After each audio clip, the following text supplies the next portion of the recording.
ابن زیاد نے جب اس قافلے کو شہداء کے سر نیزوں پر ہیں، امام زین العابدین پابند سلاسل ہیں، اور مخدرات رسول پردہ بیبیاں وہ بھی ساتھ چل رہی ہیں، انہیں یزید کی طرف بھیجنے کا ارادہ کیا تو ایک سپاہ ایک لشکر تیار کیا جن کی قیادت میں یہ سارے کا سارا قافلہ رواں دواں تھا۔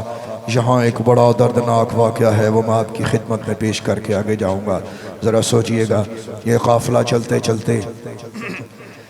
چلتے ایک جگہ پر پہنچا، آدھی رات کا وقت تھا۔ کسی نے پوچھا کہ یہ جگہ کون سی ہے؟ انہوں نے کہا کہ یہ عیسائیوں کا ایک گرجا ہے، یہاں ٹھہر جاتے ہیں رات کو، چونکہ آگے سفر کافی ہے تو رات یہاں ٹھہرتے ہیں تو پھر یہاں سے چلیں گے۔ ہائے ہائے، انہاں دی قسمت سڑ گئی سی، گرجے والے دی جاگ پئی سی۔ آپ کو نہیں سمجھ آئی میری بات کی میں نے کیا کہا؟ نبی ان کے تھے، قسمت ان کی جاگی، گرجا والوں کی ان کی قسمت جاگ اٹھی۔ ان کمینوں کی قسمت تو سو گئی بڑی دیر سے، بہت دیر سے ان کی قسمت سو گئی تھی۔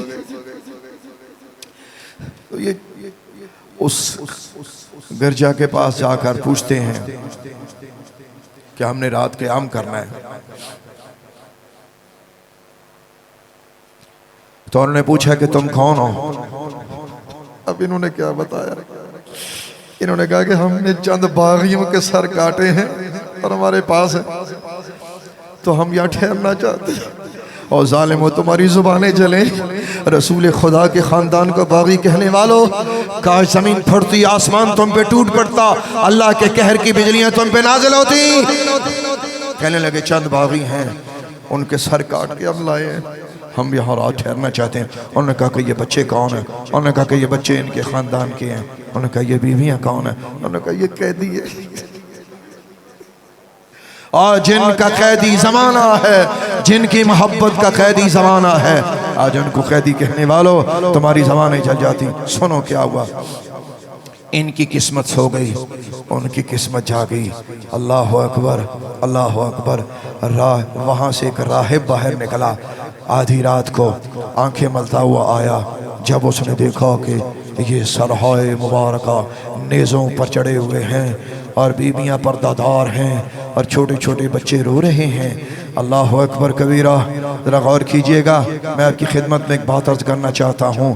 جب اس راہب نے باہر نکل کے دیکھا کٹے ہوئے سر نیزوں پر اور پردہ دار بیویاں اور بچوں کو جب اس نے دیکھا تو اس نے کہا یہ کون ہے؟ ایک بدبخت بولا کہ یہ خاندان رسول ہے۔ اتنی بات کہنی تھی کہ راہب زمین پہ گر پڑا۔ اس نے کہا اے ظالمو، تم نے اپنے نبی کے خاندان کے ساتھ اتنا برا سلوک کیا، اتنا برا سلوک کیا۔ اس نے کہا اچھا بات سنو، میری ایک بات ہے تم سے کہ میں یہ بات میں جو میں نے پہلے آپ کو بات بتائی کہ کربلا کے واقعہ کی طرف آپ دیکھیں، اس میں ایک چیز آپ کو نظر آئے گی۔ کیا نظر آئے گی؟ لالچ، روپیہ، پیسہ، نوکریاں، مراعات، دنیا کی طلب۔ اس کو پتا تھا کہ یہ لالچی لوگ ہیں تو یہ لالچ کے بدلے میں کچھ کریں گے۔ کہنے لگا ایسا کرو کہ میں تمہیں ٹھہرنے کی بھی جگہ دوں گا، ٹھہر جانا، لیکن ان سروں کو میرے پاس کچھ دیر کے لیے الگ سے رہنے دو، میں جی بھر کے ان کو دیکھنا چاہتا ہوں۔ امام حسین کے سر کی طرف اشارہ کر کے پوچھتا ہے یہ بہت خوبصورت ہے، یہ کون ہے بتاؤ؟ جتنے سر نیزوں پہ اس جیسا حسن و جمال کسی کا نہیں ہے۔ اس نے کہا بتاؤ یہ کون ہے؟ یہ کون ہے؟ یہ بہت خوبصورت ہے، اس کے حسن کا کوئی جواب نہیں ہے، اتنا حسی چہرہ واللہ میں نے زندگی میں نہیں دیکھا، بتاؤ یہ کون ہے؟ تو کسی نے کہا یہ حسین بن علی ہے۔ اس نے کہا حسین کون؟ اس نے کہا نبی کی بیٹی کے بیٹے۔ اس نے کہا یہ نبی کی بیٹی کا بیٹا ہے۔ اس نے کہا ظالمو تم نے کیا ظلم کیا؟ کہنے لگا اچھا اس طرح کرو، میں ان سروں کو اپنے پاس رکھنا چاہتا ہوں۔ تو اس گروہ کا جو سپہ سالار تھا وہ کہنے لگا کہ ہم یہ کسی قیمت پر تمہیں نہیں دیں گے۔ اس کو پتا تھا یہ لالچ کے مارے ہوئے ہیں۔ اس نے کہا میں 10,000 درہم و دینار دوں گا، 10,000 درہم و دینار لے لو اور یہ ایک رات کے لیے مجھے دے دو۔ 10,000 درہم و دینار دیے اور ان سرحائے مبارکہ کو ایک طرف لے کر اپنے ایک خوبصورت عبادت خانے میں لے گیا. وہاں ان چہروں کو پانی سے دھویا، ان کی مٹی صاف کی اور رات روتا رہا. روتے وہ کہتا کہ میں نے ان سرحائے مبارکہ کو اونچی جگہ پہ رکھا اور میں ان کے پاس بیٹھ کے روتا رہا. قسمت جاگی. پھر کیسی قسمت جاگی؟ کہتا ہے میں نے کھلی آنکھوں سے دیکھا رات کی تاریکی جب ختم ہونے والی تھی، ان سرحائے مبارکہ کے اوپر آسمان کی طرف نور الہی جا رہا تھا، کبھی آ رہا تھا کبھی جا رہا تھا. کہتا میں رات روتا رہا اور جب صبح کا ٹائم ہوا تو وہ سرحائے مبارکہ جب لینے کے لیے آئے تو اس نے کہا کہ تم میں سے کون ہے کہ جس کے سامنے میں کلمہ طیب پڑھوں؟